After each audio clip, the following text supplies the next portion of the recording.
Хайди! Аз съм... Ох, как не ми е писнало... Аз трябва да отида на психолог. Аз си го знам. Това не е нормално. Аз вчера... О май гад. Окей, само ще ви кажа едно нещо. Аз вчера, когато излязох, знаех, че това е последната диско, да ще правим, защото ние до вечера тръгваме. И няма как да отидем на дискотека днеска. И аз ревах дискотеката. И казах, не искам да се прибирам. Това не е нормално. Това не е нормално.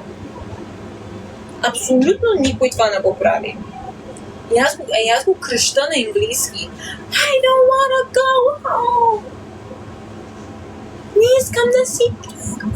Това не е нормално. Oh my god, they posted them while we were at Calypso.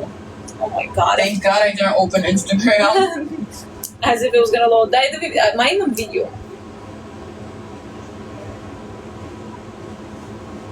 Не е нормално, ти си...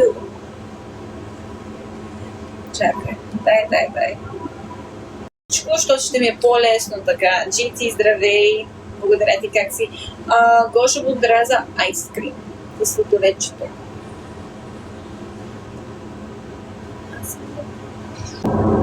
Битрило.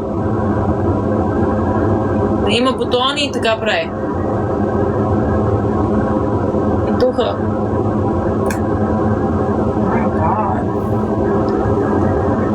Остави ме, нищо не разбираш. Вентилатор. Значи, сетих се. То си е... То са имета. Не, това не е такова... Аз казах... Какво казах? Витрило казах аз. Не беше витрил, вентилатор. Да.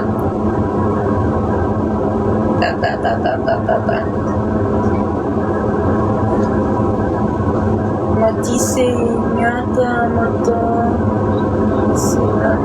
то се... За вентилатора?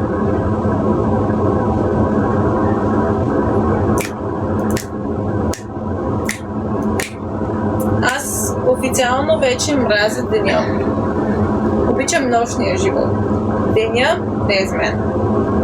Сега слънцето, ако не си на плаж, мани. Топло, жега, това. На плаж си е хубаво, защото има вятър, малко слънце, водичка, хубаво.